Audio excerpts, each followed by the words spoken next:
Good morning, everyone. Oh, come on now. Good morning, everyone. Good morning. Happy complicated St. Patrick's Day. If you are wearing green, I'm so excited. If you're not, please keep your own boundaries. Don't allow any awkward moments. Keep your hands to yourself, friends. Welcome to the Unitarian Universalist Church of Chattanooga. I am the Reverend Mandy Goheen. My pronouns are she, her, and it is my extraordinary joy to serve this congregation that has been coming up like the daffodils that we've been seeing. And it's a place where spring is blossoming and hope is real. And hope is real. Hope is real because each of you decided to come here today.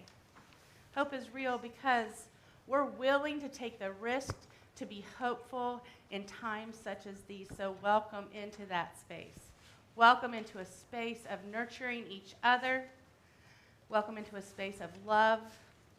And welcome into a space of defining who you are authentically with boundaries. So welcome into that. One of the things we do around here, we do lots of things around here. Oh, see, there was my St. Patrick's. Okay. I never find a four-leaf clover. So in Unitarian Universalist gatherings, communities, we light a chalice together at the beginning of our services, our meetings. We do that to mark the time that we're together as sacred and important and nourishing. It's a time that is marked with light. And with that, I'd like to invite Charlotte Olson up to light our chalice and for y'all to join us in the chalice lighting words. In the light of truth, in the warmth of love, we gather to seek, to sustain, and to share.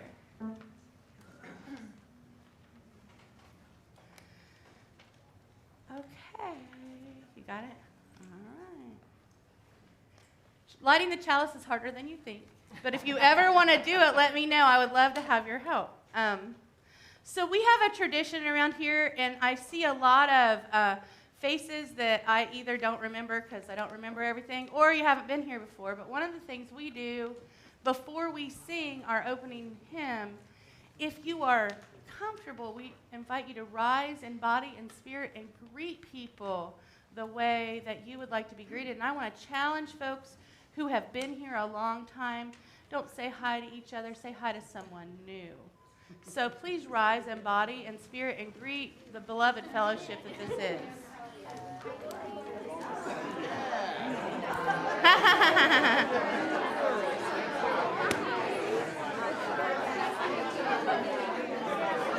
Oh my, noisy.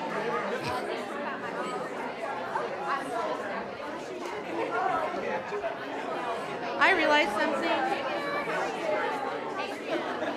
You weren't. It doesn't make you mad when I ring the bell. That bell. I got in trouble every time I did it. And it's a really good transition out of this, isn't it? Oh, you went, it was like, it was together. It was the two things that she would just do. I just realized, I'm going to ask people to sing a little bit for breathe in, breathe out. I'm going to do a drum with half the people, maybe. I'm just going to start half of people going breathe in, breathe out, and then I'll start singing the rest of it. Yes.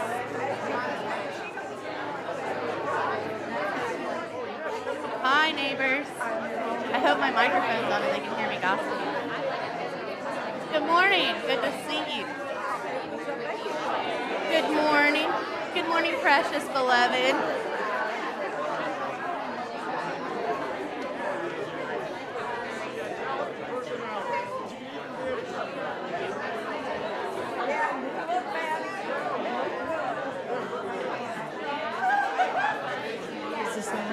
Can you hear? Singing? I know, we have a bunch of them. Yeah, I saw that.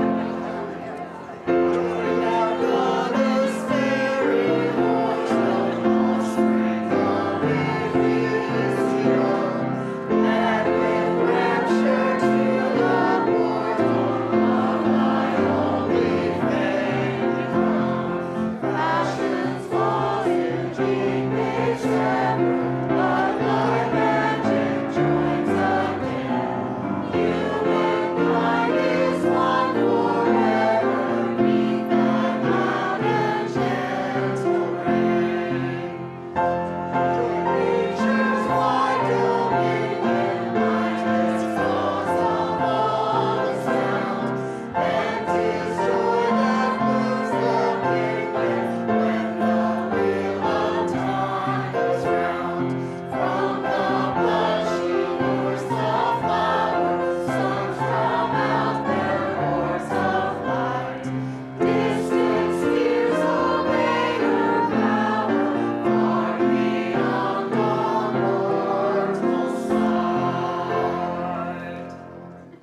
watch a video for our Time for All Ages. If you could see the video better by being up here or laying on the ground, you're welcome, no matter how old you are.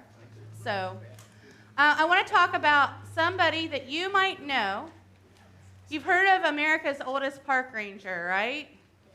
You've heard of Betty Reed Susskind. She, you might not know, is a Unitarian Universalist that goes to Mount Diablo Church in Walnut Creek, California. And when you look at her bio on Wikipedia, when it says something about career, this woman starts out with Unitarian Universalist. She was part of the Black Caucus in the 60s. She was part of the people who stayed when many people of color left our denomination mad because we weren't spending the money we promised. She stayed and worked for justice with us. She knew and believed in hope. And if this woman isn't a Unitarian Universalist, I don't know. She made this video for her 102nd birthday, y'all. Wow. So here we go.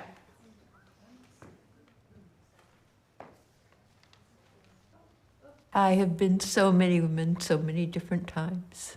I've been a daughter, a mother, a businesswoman, a federal worker. I was 85 before I became a park ranger. I retired at 100. I've actually been so many things it's hard to remember. I'm 101 years old. When I was in my 40s, I believe, I suffered a mental break. During my breakdown, I would be singing. I remembered several songs, only to find that I'd written them. Little boy black, city streets calling. They're fascinating songs. They tend to be about life as I was living it. I think that music has the power to change anything, because I could sing things that I couldn't say, but when I sang them, they were acceptable. I was discovered any number of times that I couldn't do that. I had 4 children. I wanted to be a Betty who sang. I didn't want to be a singer. I set the box of songs in the closet, and they stayed in that box for 40 years, only to be found a few years ago by a filmmaker who was doing a film about me, and they have provided a soundtrack for a film that tells my life story. When my 2 husbands and my father all died within 3 months, I was no longer to find by someone else's name. I didn't consider myself a feminist because the men in my life were suffering the same kinds of oppression that I was. It wasn't until the 90s that I began to take on feminism as a role for me. That's when I began to really feel like Betty. The advice I would give to myself as I was a young woman would be to never marry. I could have done all the things that I have done without a man. What's more important in life? The questions are the important things. Each time they get asked, there's a different meaning because you've grown so much from the last time you asked it. The answers are only temporary. Being 101 is really something because you feel as if you're starting all over again. I don't know what comes next, but I do know that I'm ready for it. I never really dreamed that there were so many parts to me. I don't think I'll be remembered as a park ranger. I want to be remembered as Betty. My name is Betty, and this is my brief but spectacular take on signing my name to freedom.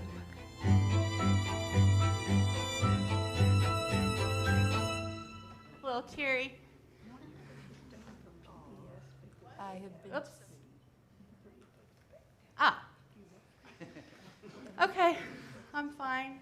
Fine. And I didn't cry the last 2 times I watched it either.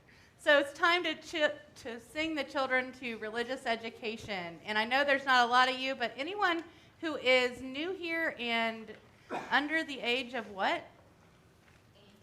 18, who wants to go downstairs, for religious education is welcome to do so, and I'd like to invite y'all to sing them out with me.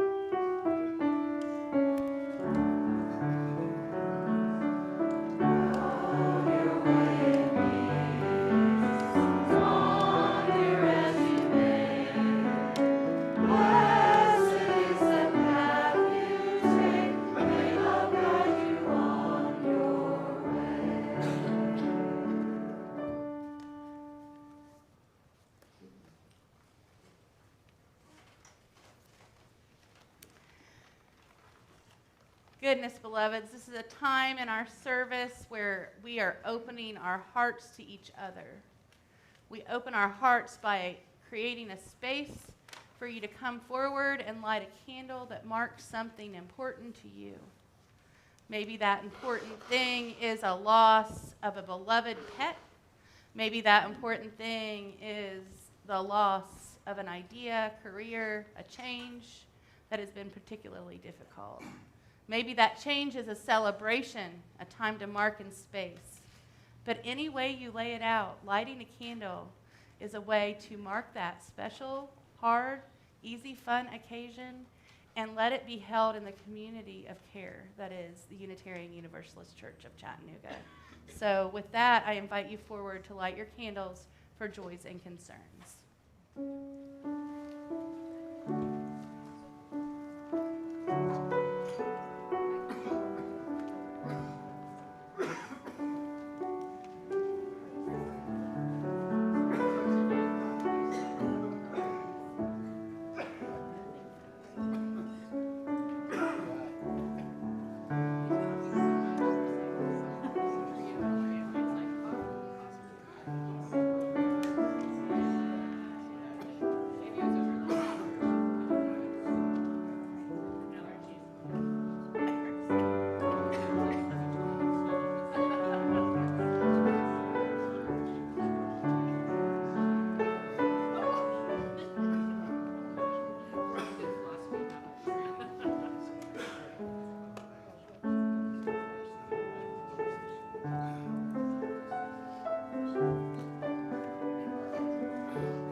Okay, so let's take a moment and close our eyes and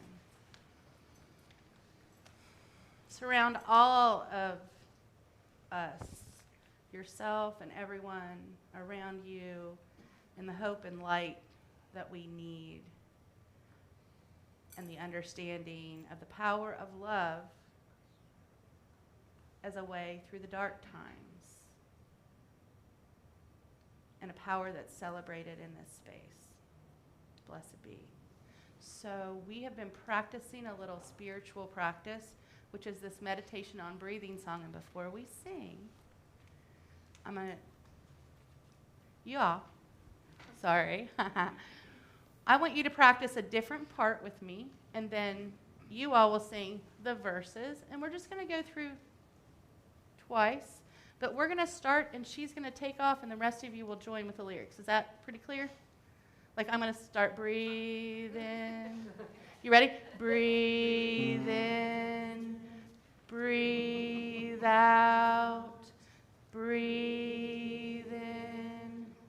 Breathe out. Breathe in. Breathe out. Breathe in. Breathe out. Breathe in. Breathe out. Breathe in. Breathe out.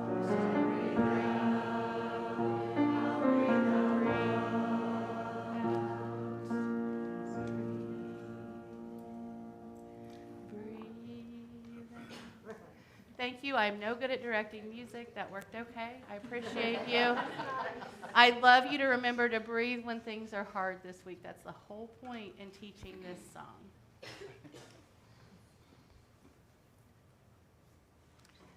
And now it's time for our special music. I'd like to invite the choir forward and our what do you call that? Your first?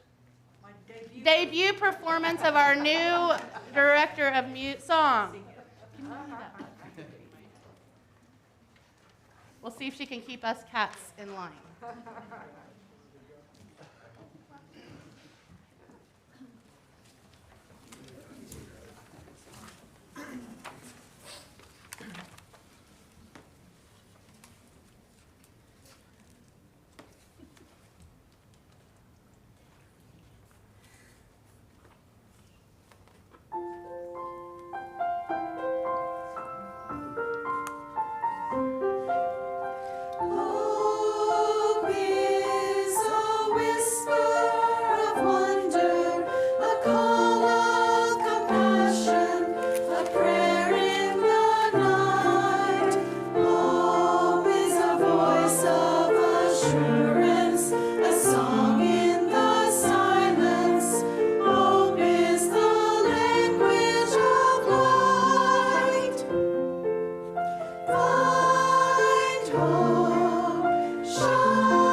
Women aging powerfully. No slides to look at for me to powerfully forget what order I am in. So, greetings, everyone. Greetings into a time of thinking a little bit differently today. I want to send a special shout out to people who identify as male today, and that doesn't generally happen, but we're going to be talking about women archetypes. And we're going to be talking about Jungian women archetypes, and we're going to be talking about Jungian women archetypes that even as male embodied identifying people, you still have parts of in you. It's not mutually exclusive to women, and wisdom and light is not mutually exclusive to anyone. The difference between being wise and having wisdom is important. Being wise is just knowing a lot of stuff, right? Being a person of wisdom is an opportunity to use what you know in a graceful way that brings hope and lifts others up. There is a particular woman who has brought me hope and led me to understanding of myself that I didn't have before. And she has, her book that I'm talking about today is on the cover of the Order of Service, and it is called The Dangerous Old Woman, which I quite adore. And her name is Clarissa Pencos Estes, and she is a trained bona fide Jungian psychologist, and she is amazing, and she doesn't write a whole lot of books. She has a lot to say. She's a storyteller. It's part of her identity. And she has come to me with wisdom at different times in my life when I didn't know I needed. The first time Clarissa Pencos Estes showed up for me was I was listening to a book called Women Who Run with Wolves. Anybody know that book? Okay, listen. If you have not listened to that book, ladies, and I don't mean use that lightly, it is time to listen, because when I was listening to that book, driving down the road, sort of rejecting it because it reminded me more of spiritual psychology can make me a little uncomfortable, and it was hitting me in spots that I didn't quite appreciate. Anyway, she's telling this story of the misplaced zygote. Does anybody remember that story? Good, because it's a great story. It's awesome. But anyway, so she explained to me, because she was talking only to me, of course, as I was driving down the road listening to her.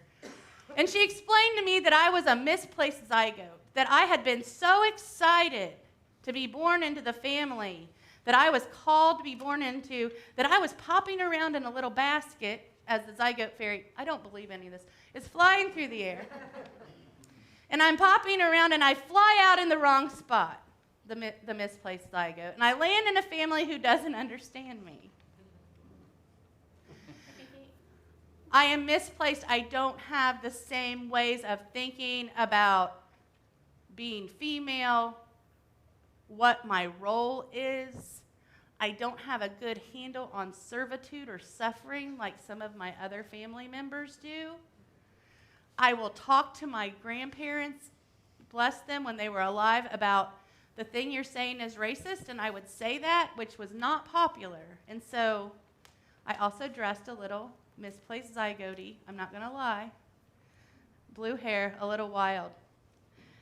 So I began to understand my family in a new way because I felt so other, and this explained why I felt other. But here's the thing, as I grew older, I stopped feeling other, and I started feeling more and more part of my family. There's that learning turning into wisdom, right? Just because I was estranged from them and their religious beliefs and in this like lost land on my way to Unitarian Universalism, by the way, just because I was there didn't mean there was someplace else to go, or that thought and that wisdom in that moment didn't need to shift, because I have shifted. At first, I loved the idea of not being part of my family, like, of course. And then I realized that other people in my family were all either misplaced zygotes too, or we were just a bunch of silly people together and we were storytellers. And that's the place where I am attached to my family. It's the ability to tell stories in a way that doesn't shame people, that invites them in, and perhaps invite someone in to learn something new about themselves. When I stand before you as your servant leader of this church, did you hear that? Not authoritarian leader. As I stand before you as that, it changes the dynamic of what religion means. I am not a person of authority telling you that you need to believe in Jungian psychology today. I'm here to spark interest and put you on your own quest to find your own truths. My truths are only relevant in the stories I tell and in the ways that they help you get there. So once again, I'm talking about this series of women's history, and I'm not remembering Clarissa Pankos Estes because she doesn't write a lot of books, and I go first to the bookshelf, right? And I had avoided some of her stuff because it does make me feel, it's a little more woo-woo than I like, and it's a little tiny, tiny bit Catholic still, and that's hard for me. Just a little bit of, yeah. Let's keep the patriarchy where it belongs and back. So just a little bit Catholic for me, and I was really rubbing up against it. And then I started listening to this book recently, and this is only spoken word. And the first thing she said, the first thing that came out of her mouth is, "Don't lose heart, we are made for these times." You are actually unique and special, just like you think you are. You're not so unique and special that it's at the expense of other people, but you are here to do something amazing, whether you like it or not. And if you are somebody who has been hurt on the way through, welcome, you are part. And she said this, and I want to tell you, I'm not a joiner, but she said, you are part of the Scar clan. And that hit me right here. You are resilient. And I mean, I'm saying this to you, she was saying it to me. You are resilient. The reason you are so amazing is that you have made it through hard times, and they have taught you something. And what wise people do as they age, when we age wisely into middle age, we talked about having a midlife blossoming last week. We're talking about blossoming in our elderhood into a space of being there to collectively be in danger, and she redefines danger. Danger usually comes to us in a way of, something's dangerous to me. But in the context of the origin of the word, danger meant, I'm your danger. I'm going to stand between you and what might hurt you. Hear that? So the danger was the elder coming in and protecting youth. And I have seen that in our denomination. I've seen ministers, white ministers, in circles around people who are protesting and might be in danger from the police. See that, how that danger image works? We are danger. We are blocking pain. And anybody here who knows somebody who's a mama whose kid has been messed with, trust me, we're a little dangerous like that too, right? And when you start thinking of everyone in this building and everyone in Chattanooga and broadening out into the whole world as part of our family, we become more dangerous in our truth and our authenticity.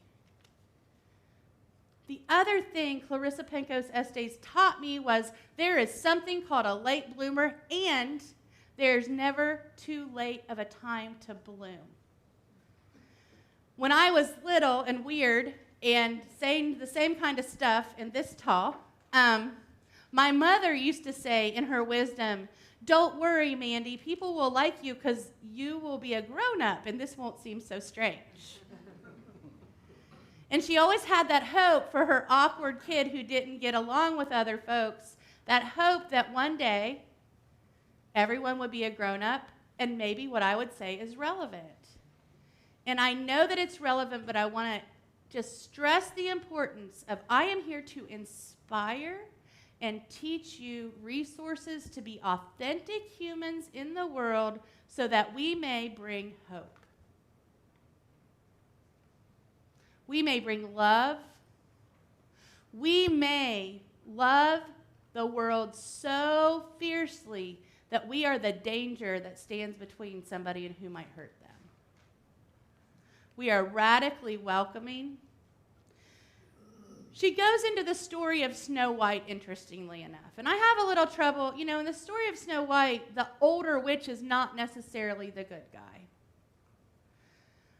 And so she's explaining this thing about jealousy and the jealousy of the younger beauty, and how, like, if you have grown and blossomed, you are not jealous of younger beauty because you are more beautiful yourself every moment.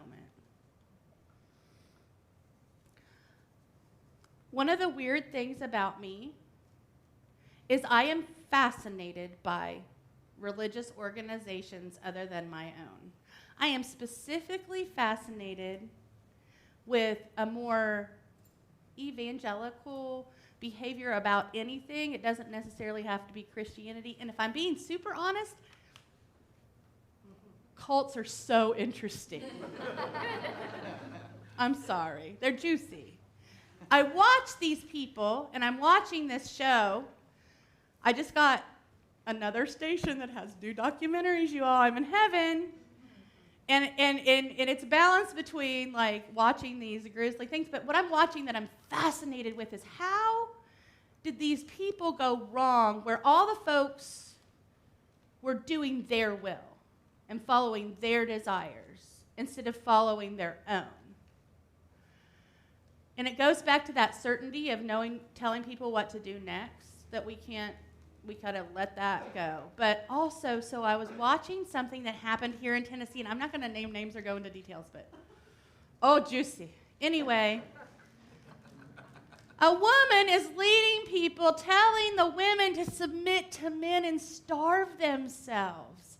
And I don't understand, and I'm trying to watch this in a way that I understand if the perfection they're preaching really has the outcome they're hoping for.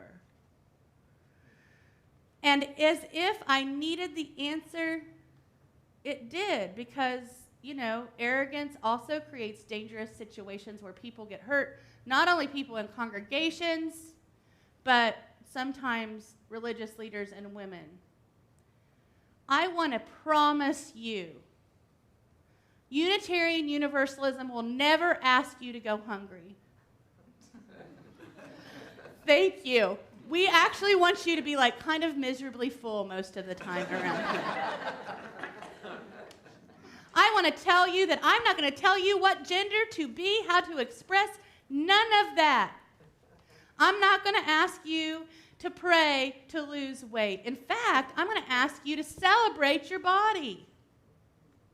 In fact, I'm going to be radical enough to tell you that you are precious and absolutely wonderfully made. And we don't hear that enough, right? We don't tell ourselves that we are precious, unique, and wonderfully made very much either. And that's the coolest thing that I think that I kind of have an idea about as I get older. As I get older, I have a better understanding of my needs. So Estes isn't only concerned with the spirit and the soul and psychological well-being, she is also interested about the influence creativity has into that. And creativity being prioritized, and I know that I preach this over and over again, can change everything. And I'm going to be a little vulnerable right now, and I want to just set the record straight. I am not asking to be fed. I love you, Daddy. I am not asking to be fed. I'm not asking to be fussed over. Nothing, but I have been diagnosed with a rare connective tissue disorder. The good news is I have so much wisdom now about myself that I never had before. I knew all you other 53-year-olds were able to stay up till 11. I've seen Tropic Soul do it. I wanted to do it too. What is wrong? Allergies affect me. I get sicker. I have all this pain. I go to different doctors, and everybody tells me there's nothing wrong with you. Your blood work's perfect. Listen, it's so bad they told me last week, your cholesterol's down 5 points. And I was like, I don't want you to tell me that. I want you to tell me what's wrong with me so that I can feel better. The good news, I know what's wrong with me. I'm going to start feeling better. I'm going to start getting a shot every 2 weeks. It's going to change my life very, very, I'm very excited. It's going to be wonderful. Two things, though. We have incredible insurance, but the cost associated with this drug that I need to take is disgusting. And the other thing is, I reject that you have to be smart to get health care. I just don't think that's cool. And if I had given up ever, I wouldn't be here even today because I would be homesick. If I had given up and not trusted my body, but remember this was about creativity and you're like, where is she going? I want to tell you that in this stillness, I have been painting. And at first, it was cool, and I would paint something, and somebody would say, oh, well, I didn't know you were that good at it. And I'm like, yeah, I went to art school. I'm pretty good, right? And now I'm painting, and I'm like, holy crap, I didn't know I was that good at this. Like, it's just as surprising and joyful to me, and it has lifted me up, y'all, and it has given me strength. That is the wisdom I am sharing. That is the hope. Find the thing where you have flow. Who knows what flow means? A little bit. Flow is that, I bet drummers can tell us. Flow is that space of doing without thinking, being without being, letting go of the voices that are criticizing and doing something completely immersed. Runners do it, artists do it, swimmer. You know, it's very athletic, it's very musical, it's very maybe what we need on an everyday basis. It's just a moment of flow. And so I changed my approach, and I changed my approach by not earning painting. And I've said this before, I put creativity as the highest priority. So that's the first thing I do. The energy I have, which I was trying to save to do things that people expected me to, or I thought people expected me to, I have shifted that energy into doing something creative, and it has bringing me hope. And I want to talk about the gift of this place. Where else could the good news of love be that you need to be more creative, have more fun, cook more beautiful meals, paint something, plant a garden, do something where you can get in touch with your spirit and soul in a way that you just get this little break? That's the flow state. That's the place that wisdom tells us true rest exists. Sometimes sleeping is hard. Sometimes sleeping is rough on us. Sometimes we have weird dreams like me. But I've been getting a lot of resolution lately about a lot of things, and weird things have been happening, including as I've leaned into this space of letting go of control and perfection and prioritizing creativity. I have some reoccurring dreams. And I have the worst one is, and this is going to make y'all laugh because it was a dream, but I'm in an Airbnb. Remember, I have 6 children. They're all 5, every single one of them in this dream. I said it was a nightmare, kind of. We have our old white van. If anybody ever saw that when I first got here, we had a 12-passenger van, y'all. We were like the church bus. So the old white van is there. I can't get it parked. I can't get the kids in it. I can't get the stuff packed. Somehow Dave Ben, the guy here, gets in my dream and parks my car somewhere else, like it is over and over and over again. And finally the other day, I was able to stay asleep long enough for the voice of reason to come into my dream, as he does in my life, when my husband said, I rented the Airbnb for one more day. And I woke up. Instead of waking up in that chaos and that like, wow, I'll never get out of here, I woke up with, oh, I have choices. There are places to go. I am not defined by what I think people want me to do. In fact, I would rather be defined by love and by hope and by keeping heart, because I want us all to know we were made for these times. And this place specifically was made for these times. And I have a new political campaign in 2024. And I've dreamed up the bumper sticker. What if we vote for love in 2024? And we vote for hope. And our love and hope is so infectious that other people come along with us.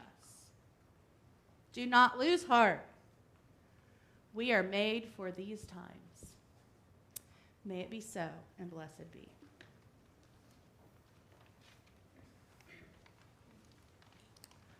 And now I'd like to invite Jana up in to do our social justice moment.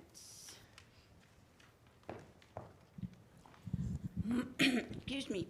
My name is Jan Brooks. Pinch hitting for Dave Ben. Who didn't move my car? He did not. Today we're talking about the right to vote, specifically who has the right to vote. The Constitution doesn't say much. However, it begins with these words, "We the people," without defining in the original document who the people were. Over the 2 or plus centuries, that definition has been broadened to include people of different races, women, poor, when poll taxes were removed, and people over the age of 18. When I think about my right to vote, sometimes I do get teary-eyed because there are so many people who have sacrificed to give me my right to vote. I also think that in this world where the individual can feel overwhelmed by the problems surrounding us that need to be dealt with, I think voting is manageable. It is something I can do. And so I'm going to leave you with these words by Helen Keller. I am only one, but still, I'm one. I cannot do everything, but still, I can do something. I will not refuse to do the something I can do. And now I'm going to lead right into introducing Eli Smith, who is with Big Brothers Big Sisters of Greater Chattanooga. Hi, thank you, Jan. I'm Eli Smith. My pronouns are he, him. I am the Chief Development Officer at Big Brothers Big Sisters of Greater Chattanooga, and I am so happy to be with you guys today. I wanted to share a story with you all about a kid in our community named Deontay. Deontay was, in 2022, 10 years old. This story starts 2 years ago. He was 10 years old. He was a shy kid. He was having some struggles in school with kids kind of just being mean to him and making fun of him.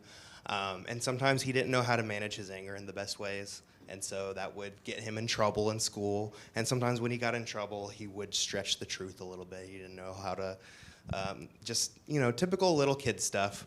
And so all of this was leading to him feeling kind of sad and lonely. And his mom noticed this.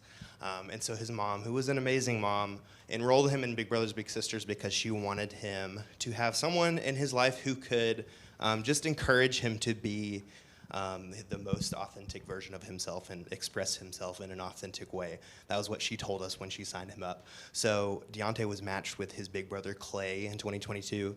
And it was kind of awkward at first because Deontay was a shy kid, like I said. And so it took some time for them to warm up. But eventually they discovered they had a shared interest in playing sports. They loved to play sports. So their very first outing, Clay took him to play football. And they just went to the park and tossed football. Nothing much. And when Clay brought him home after that, Deontay's mom was shocked when Clay said that Deontay just did not stop talking the whole time. It was just telling him all this stuff about his life. And from there, their friendship just grew and grew. And 2 years later, Clay has been able to help Deontay with a lot of that stuff that I mentioned earlier, like with just being able to express himself. He's helped him with strategies for managing his anger better, with the importance of being honest, and Deontay's mom has just said that she's noticed all these changes in him. And so in our program, we check in. We have a staff member that checks in with all of our matches every month. And so they were one of our team members was on the phone with Deontay recently, and they asked him, "What do you like about Clay?" And Deontay just paused for a second, and he was like, "Clay is like the brother I never had," because. Which is, it's in the name, Big Brothers Big Sisters. So that was beautiful to hear from a 12-year-old. But and then they followed up that with another question, because also in our program, when you sign up, you commit to a year, and then at the end of a year, we see how everything's going, we check in, and if everything's going well, then we can keep going. So they asked Deontay, "How long do you think you want to keep hanging out with Clay?" And he was just like kind of confused by that question. He was like, "Forever, I guess." And so little did he know Clay had answered that question the same way. So they are still going strong. They won't be in our program forever, but I think that they will be good friends for a long time. And I love that story because I think if you ask Clay what he did to have an impact on Deontay's life, he would tell you that he didn't really do much. He just kind of showed up. So a big is not a savior. A big is not a behavioral specialist. A big is not a parent. A big is just a friend. And so that's what we do. I mentioned that I work for Big Brothers Big Sisters, but that's just my day job. I also am a big brother in our program as a volunteer. My little brother's name is Caleb. He is awesome. He's in 4th grade. I'm not as into sports, so what we do is we eat ice cream. So we are on a quest to rank all of the ice cream places in Chattanooga. We've been to all of the Clumpy's locations. He has strong opinions about which ones have the best cookies and cream ice cream. He says the St. Elmo one is the best. So take that for what it's worth. But so that's what we do. If you're familiar with Big Brothers Big Sisters, you probably know that we do youth mentoring, but it can look a lot of different ways. We have a lot of different programs. Most of our programs take about 4 to 6 hours a month, so about an hour a week. And that 1 hour a week can make a huge difference in a kid's life, just as you heard with that story about Deontay. So if you would like to learn more about that, I would love to talk to you. We have about 100 kids on our wait list right now that have signed up for our program and are waiting to be matched with a mentor.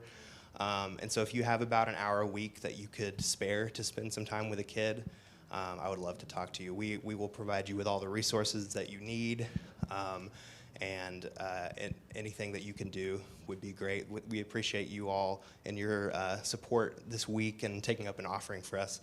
That means the world to us as well. We've done the math, and it takes about $1,500 a year to support a match through our program. So we just really appreciate your support, and thank you so much for having me today. Thank you. Awesome.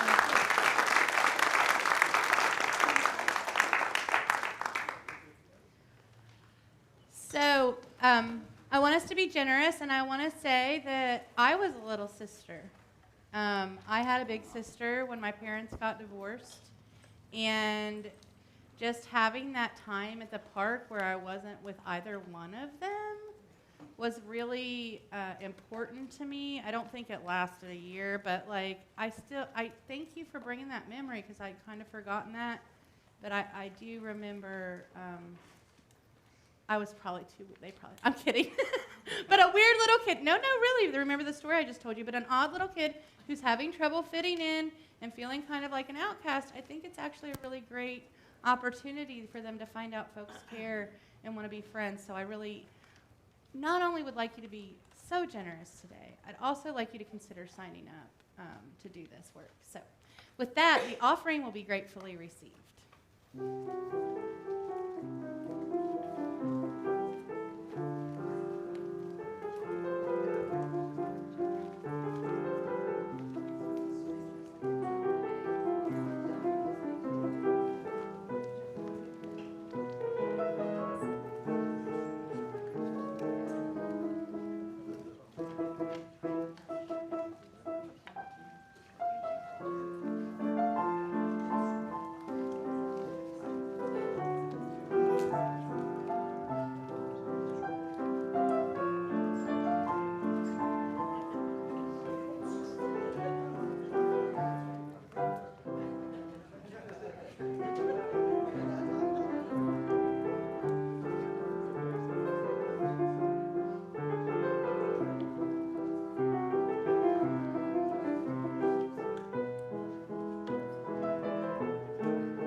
It was one of those days where I remembered the little music box I had with a tutu in it. Sorry. Okay.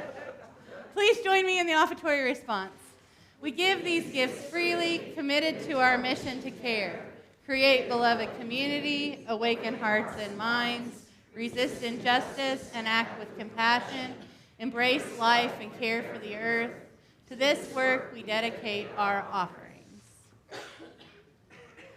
So it's time to rise in body and or spirit and do our closing hymn. I was looking at you because I feel like it went a little quick. It's just time, right?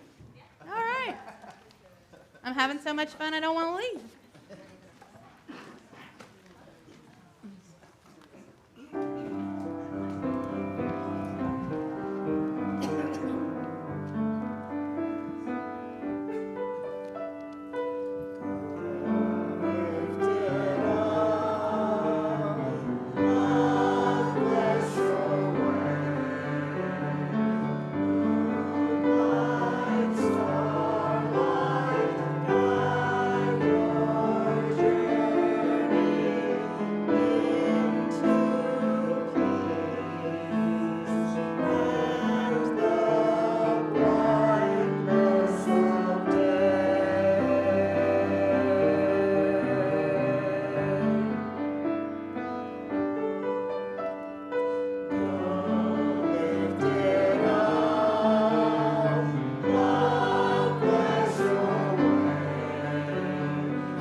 Please be seated. Sorry.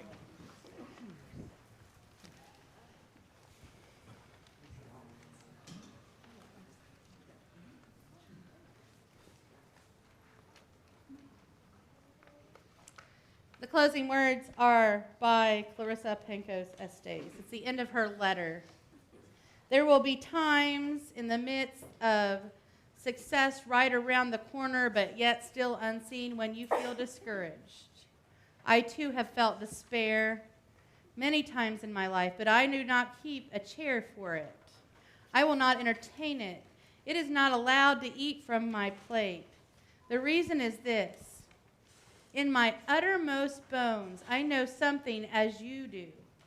It is that there can be no despair when you remember why you came to earth, who you serve, and who sent you here. The good words we say and the good deeds we do are not ours. They are the world's words and deeds of the one who brought us here. In that spirit, I hope you will write on your walls. Ready? When a great ship is in harbor and moored, it is safe. There can be no doubt. But that is not what great ships are built for.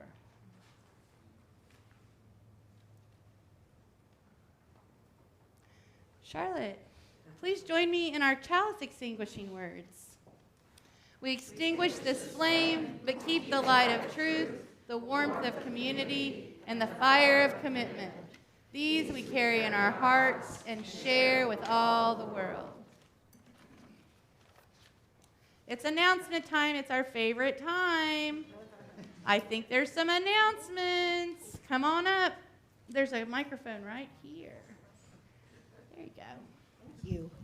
I'm Stephanie Clark, she, her, and I wanted to tell you about coffee hour, the first and third Wednesday mornings at 10 o'clock.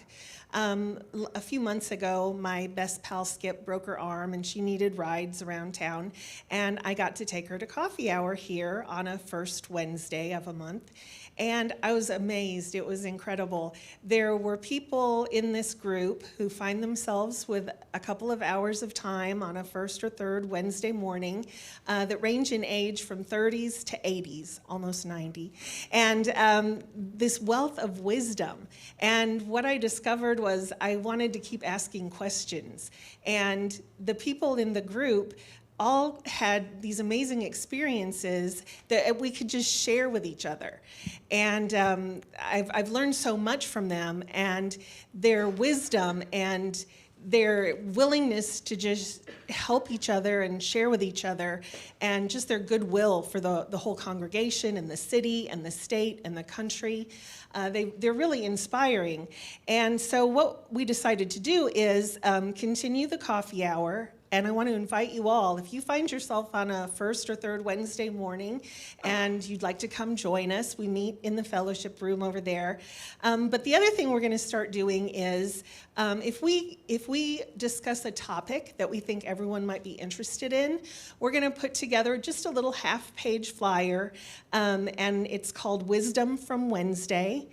Last time we got together, March 6th, I really had a question about where some of our senior members get their news. And what's fun is that one of our members that's in her 30s has sworn off social media, and she gets her news from reliable places. I consume social media like Skittles, and so I get my news from really unreliable sources sometimes. And then we got to talking to David Ben and Sandy Kurtz and Skip and Elaine and Yvonne, and we made a little flyer of where they get their news, as well as on the back, there's a little spectrum of news sources and where they fall in the continuum of political leaning. And then the really cool thing that we got a hold of was one of our members, Brittany. Her husband, Sam, knows a lot about cybersecurity. So he put together a little one-page toolkit for the ways that you can identify fake news and how you can go about checking news that you find online. And so we're going to start handing these out, and I just would encourage you, if you find yourself available on a first or third Wednesday of a month, come and join us at 10 o'clock. We have a little poster out on the bulletin board that tells some of our upcoming topics.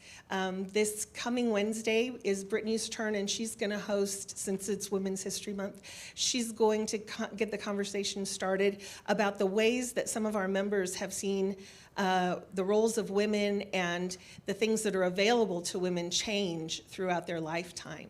And like she says, you know, her grandmother told her, for a lot of the rights that we have, thank your grandmother. So we're going to be kicking off that topic on this coming Wednesday.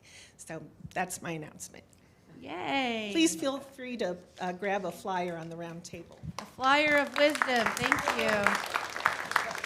Good morning. I'm Jennifer Dornbush, and I'm standing up here so you know that this is the third Sunday, and you know what that means. Next week is the fourth Sunday, and that's our food collection. So I'm going to encourage everybody. Remember, last month that was 190 pounds with a lot of peanut butter. Yeah. Protein is really needed. So the blue bins are right by the door. When you go to the grocery store this week, pick up a couple extra cans, peanut butter, beans, canned vegetables. They're all great. Bring them in. Let's see if we can break that 100, make it 200 pounds this month. Thank you. That guy, I think. Good morning. I'm Andre Goheen, he, him. I'm here today representing our pagan group.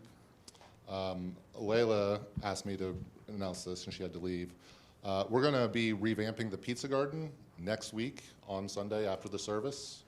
That includes turning over some dirt, planting some seeds. She's going to have some small cups and seeds and soil available for us to plant. In addition, we are also going to be handing out ashes from our Yule log. So if you'd like to come and collect some ashes for your garden or your house plants or whatever you may want to use them for, we're going to be handing some of that out, and also a small blessing for our garden and your gardens as well. So please join us next Sunday after the service.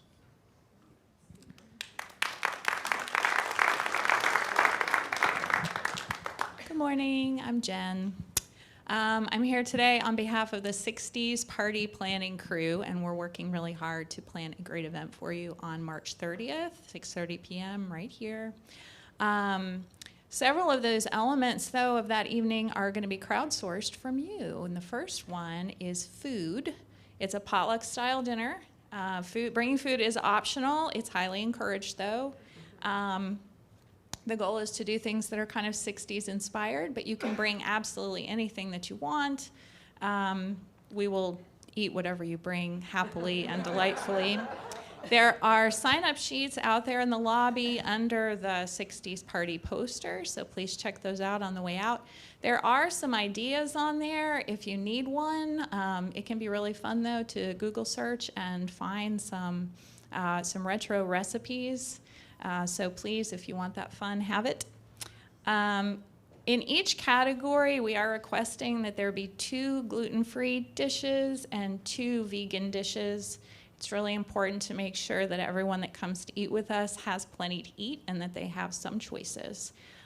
Google is a really great tool for searching for those kinds of things. So if you had an idea to make like a pineapple upside down cake and you want to see if there's a vegan version, just type that into Google, vegan pineapple upside down cake, and hit search, and you will find it. So if you have any questions about that, I'd be happy to answer those as well. Gail right here. Gail is making us fondue. Yes. I've never had fondue, but I'm pretty excited. She's going to make a cheese fondue and a chocolate fondue. So there's a list out there, too, some components to dip in that fondue, so there are sign-ups for that, too. We are also requesting some decor. If you have 60s-inspired decor, there's a list out there, like beads and lava lamps and tie-dye anything and fringe. Whatever you have, we would love to borrow that for the evening and really, make this place very colorful. We're also asking if anyone has a Trivial Pursuit 60s edition game and a game of Twister that they would be willing to loan to us. I'll just leave that there. Yeah. Those are also out on the sign-up table. So. Okay. So anyway, please check that out, and I'll be there to answer questions if you have them, but we're really excited. Photos. Oh, we are doing the retro photo Guess Who, and there's a QR code out on the poster. It was also in the newsletter this week. You can submit a photo of your younger self from any decade. It does not have to be the 60s. So bring something in. If you have a physical photo, you can also bring that in on the day of. If it's in an album, we can work on photocopying that so that we have a copy of it. We'll figure out how to get your photo up on the wall. Don't put your name on it, because we want to try and guess who you were. Okay. Anything else? Did I miss anything? Okay. Thank you. Hi, my name is Dylan Kussman. My pronouns are he, him. I am honored to be your board president, and I am here to remind you all that we are in the midst of our stewardship campaign. We are flying through the friendly skies. We have launched off the launch ramp, and we're cruising through the air. All of you who have given already, thank you so very much. Thank you so much for contributing your treasure to the church and recognizing that we can do things together that we cannot do alone. That's what makes this a powerful place. That's what makes us a powerful place. But for those of you who haven't, there's an insert in your program to read from and to open up. If you haven't collected your envelope with your name out front, you can get it, or there are other pledge cards out there. They were mailed. And people give all of different levels of amounts here. There's no requirement for what you have to give. Whatever you can give is welcome and appreciated. And to encourage you all to keep on trucking through our stewardship campaign, we have amazing group of musical guests here who are going to perform a song for you now. Take it away, Rich. This is not a solo. You have the words in the congregation, so you've heard it before if you're from the 60s. Turn that thing towards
We're dancing.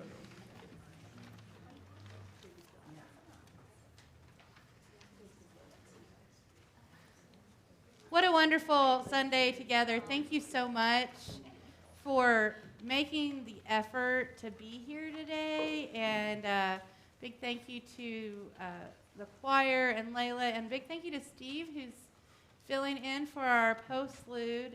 I want to say that I'll be talking to a couple of you that I have things scheduled with this week. Aya will be gone. I'm not going to be here for the 60s party. Aww. But the good news is I'm starting my treatment on Tuesday, and I have the weekend off, and you are in the very capable hands of Rev Pam, and we have nothing but light and up and hope and to share, so I'm excited about Rev Pam being here, and just the fact that this party and this vital community is happening. Just lean into that. And yes, we are the ones everyone's been waiting for, but we're that together, and we're loved together. So that's what's important. Have a wonderful week. Our service is ended. May our service to the world begin.